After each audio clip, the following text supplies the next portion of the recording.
Hello, buddy. This is Robert Hollis. I hope you're having a wonderful and blessed day. And today's video is I don't want to. I don't feel like it. you know, it's been a while since I've done a live, but I have a guy in Sweden, very dear friend Ola, and he said, "Listen, do a live for this for me," and I will. One of the things that I heard really early in life, this is even before I got into marketing, this was being a mechanic and building race cars, right?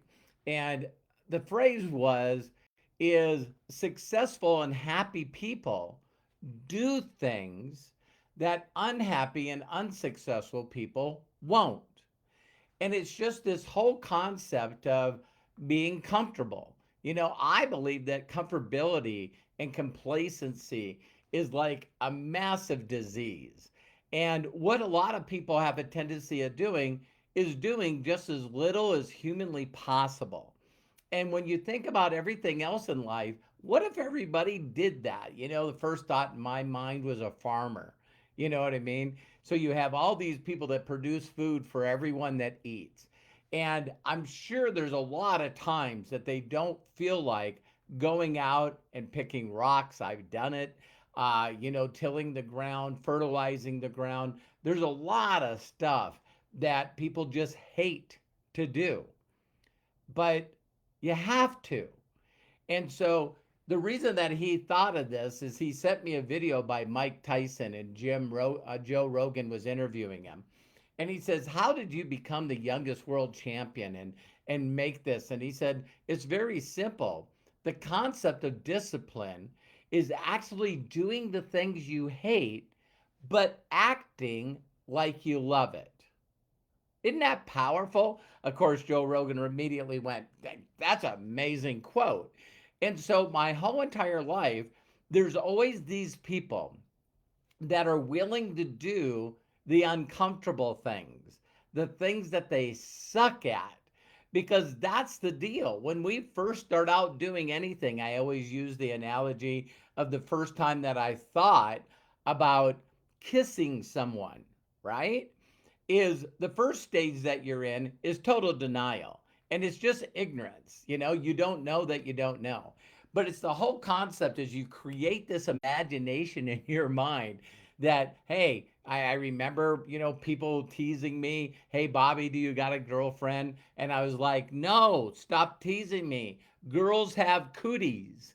I don't want anything. I don't want a girlfriend. I don't want cooties. I don't want that stuff." Then the second stage is we create fear, false emotions appearing real, right? We get very emotional about things that we don't want to do. It's like, come on, you need to, no, no, no, no, I don't want to. It makes me feel uncomfortable. I know that I'm going to suck at it. So now that I suck at it, then everyone's going to laugh at me, and then everyone's going to look at me as stupid because I don't know how to do this thing. And it's like everything in life, right? So in my imagination, I conjured up what my first kiss would be like, and it was not good. I'm like going, "Oh my God, it's gross." And what if I'm bad at it? And if I'm bad at it, then, that girl will tell other girls, and then no one will want to date me. It's like all these things I conjured in my head. And of course, when that first kiss happened, it was as bad as I imagined it. Why? Because it was my belief system. It's what I created it to be. And you probably hear this a lot with a lot of people. It's when things happen that are unexpected, because now you don't have time to overthink it. Overthinking it's destroyed so many people, and it's destroyed so many things in the world. Is these people that just keep, and I'm human, I do it too, is you just overthinking, and then you think that this will happen, and then this and this and this will happen, and it's like, oh my God. And every time I try to help someone do something, they step in with their overthinking, and they're going, "Well, I'm not technical, and I'm not a people person, and I'm not that smart, and I quit everything. They throw so much garbage out there because they do know that they don't like being uncomfortable and they don't like doing things that they hate. So how are you supposed to get good at anything? So again, using the same analogy, as I remember the kiss that I didn't expect, I wasn't thinking about it. And I was like, oh my God, now I get it. Now I get it. Can we do this all the time? And so it's pretty interesting that part of getting good at anything is you got to be willing to go through the suck. You got to be willing to do a little bit each and every day. And one of the things that I just recently seen that was really powerful is one. It's if you put on YouTube, and maybe I'll post it below here. In fact, I will. If you go on YouTube and you put in TED Talk, and then you put in 20 hours, because believe it or not, 45 minutes a day, not every day, 5 days a week, and literally 2 months, I think it's 53 days, you will learn something good enough to get competence, which builds confidence. And there's really no other way that you can get it. No way. So I also, my wife and I, Terry, we homeschooled our boys. And so I got to teach them how to drive, right? But to pass the driving test, you had to sign like this affidavit, and so did the child, that they drove for 40 hours, okay? 10 hours at night.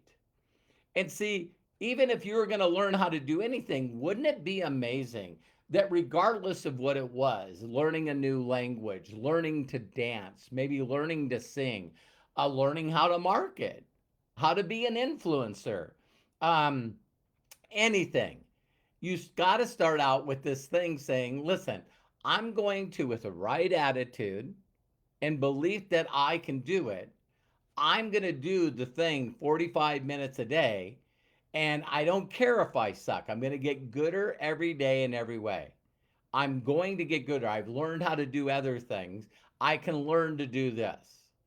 And you just got to push yourself through that. Again, discipline, like Mike Tyson said, where, hey, I can learn how to do this. I've learned how to do other things in life. I can learn to do this. And yes, I mean, recently I just got involved in trading, right? And trading Forex.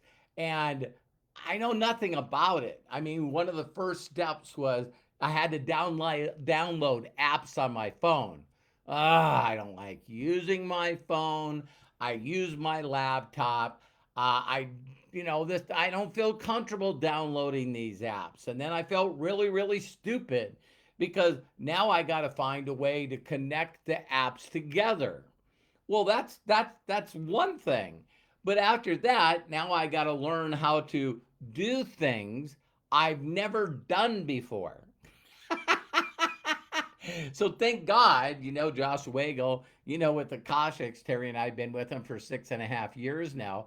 They figured out ways for people like me to be able to get to the complacent, and not complacency, right? The competency, that I can actually do something very simple, like learning to drive, but I can do something simple and then see a result from that.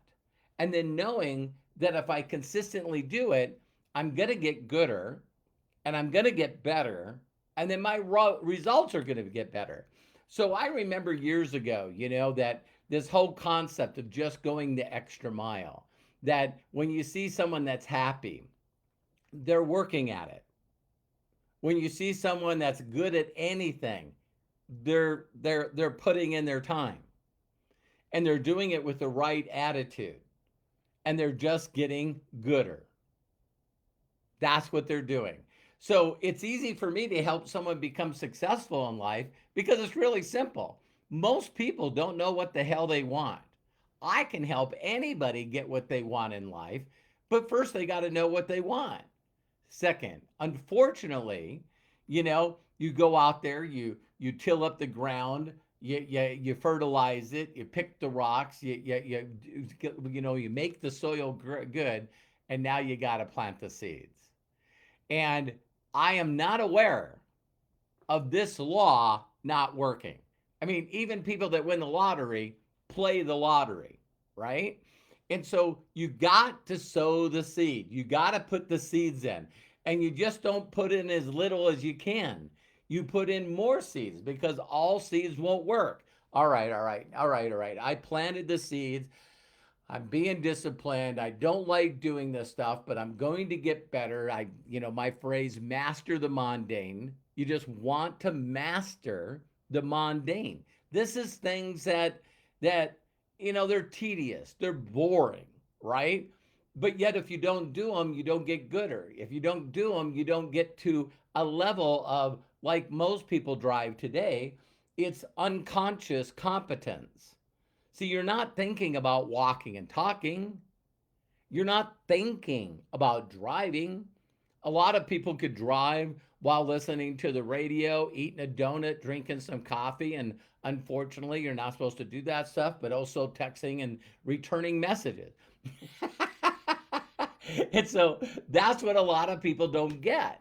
It's like if you look at other things in life that you learn to do, and they're so simple and easy that you do them unconscious competent, what if, not what if, you can, by making a decision, is just find a way to put that 45 minutes in.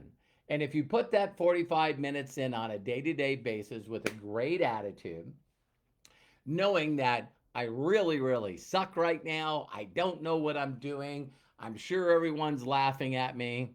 No, they're not. It's your imagination running wild. And so all you got to do is get a little better, little better, little better, little better. And see, that's why a lot of people in the world always, always, always talk to somebody and they go, "Oh my God, Robert, how'd you do it? How'd you do this? How'd you do that?" And I'm going, same way you eat an elephant, one bite at a time, just a little bit each and every day. You just keep doing it. That gets you to a place where now you're at it and you're thinking about it, but you're still making mistakes. You're still not good at it. And then all of a sudden you get to the place where everyone wants to be, which is unconscious competent, where you don't have to think about it. It's muscle memory. You're just doing it and it's working great. But people want a shortcut. See, people would rather make shortcut after shortcut after shortcut after shortcut. And if you're dealing in a people business, you're going to have to learn and love people, and you're going to have to learn and love to connect with people. You're going to have to learn how to be authentic. People don't like salespeople. I'll say that again. People don't like salespeople. But people want to make money and they love buying things for themselves and others. So there's where the disconnect is. You are not good at sales. People don't like salespeople. And then you try to be a salesperson and you're conscious incompetent. You're trying to do the right thing. And everybody goes, nah, this sounds not too good to be true. This sounds salesy. This sounds this is awful. And so I wanted to share this, but first I want to do a dedication to Ola because he just said, "Hey, can you talk a little more about this?" And so figure out what you want to do. That's step one. Second, find someone that is documented, has evidence of teaching other people how to do that skill. And we do this in everything in life, but we don't do it with other things in life. Example. So if you want to get a job, you might not want to get a job, right? But once you get a job, you actually listen to people that know how to do that job. And at the beginning, you might forget things, you might not be good, you might make mistakes, whatever, they understand that, but eventually you get better at that job. And here's what's so hilarious when people ask you what you do and you go, "Oh, it's easy. My job is simple. Anybody can do it." No, because they don't know what they want and they won't find someone that's documented in teaching other people how to get great results at that. It's bizarre in this world that anyone will listen to anybody. It's like they don't have to prove that they've helped anyone. They don't have to have any, but we wouldn't do that for our children, would we? Or maybe we do. I don't know. But my sons are black belts. And I found a Taekwondo master. So when they got their black belts, they were Kukiwan certified. And when they qualified for the Junior Olympics, the videos and the person that I introduced them to was Steve Lopez, a two-time gold medal winner for the United States in Taekwondo. You know, did my sons ever get as good as him? No. Were they better than anyone around them? Yes. So this works in every scenario. So I love and appreciate you. Please share this video with people that are like, oh man, I'm just not good at this. You're not going to get good at it unless you make a commitment. You listen to one, find a mentor that is documented and teaching others. Don't take people's word for it. And then the next thing, unfortunately, you got to do the things you suck at. You got to do the things that you don't want to do until you get gooder and gooder. I believe in you, and if no one's giving you permission to succeed in life, let me be the first. You can check out roberthollis.com, or also you can go on YouTube and put in Robert Hollis. We just went over 1.1 million views over there, and I don't know how many videos I got, like 2,500. So yeah, you can do whatever you put your mind to. And I believe in you, and talk to you soon. Bye for now.